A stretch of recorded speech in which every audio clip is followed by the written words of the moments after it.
Okay, so we won the last game of the season, so we're officially champs. So I'll take your questions now. I mean, when I heard Michael Finley saw the announcement, and I was just stunned. I mean, it was just like, um,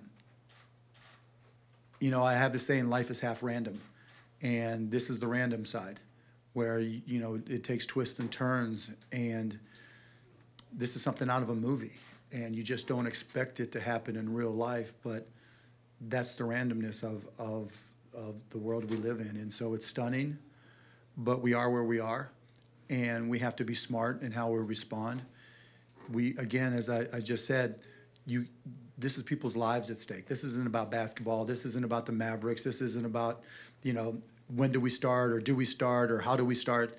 This is a pandemic, a global pandemic, where people's lives are at stake, and I'm a lot more worried about my kids and my mom, who's 82 years old, and talking to her and telling her to stay in the house, than I am about when we play our next game.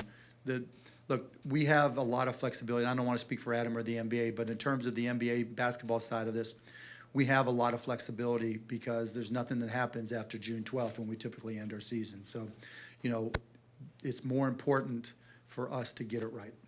Obviously very concerned, but it's not necessarily about basketball. Obviously, this is much bigger than basketball. I'm concerned about, will my kids have school or not? I'm concerned, are we all doing the right thing? Because this is obviously new territory. This is certainly a black swan event in my experiences, and so basketball actually becomes secondary. But in terms of basketball, as I said earlier, nobody at the Dallas Mavericks is an expert on infectious diseases or their spread, and so this is not a situation where you fake it till you make it or try to sound or act important.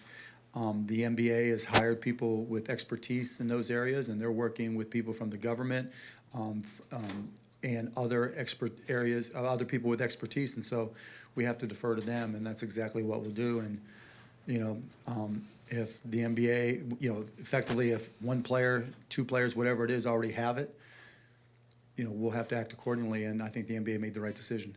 When it's something this critical, when people's health and the safety of our fans and customers is at stake, I didn't have an opinion. And we said that effectively we'll go with what the NBA says because, I'm smart enough to know what I don't know, and I'll defer to those who do.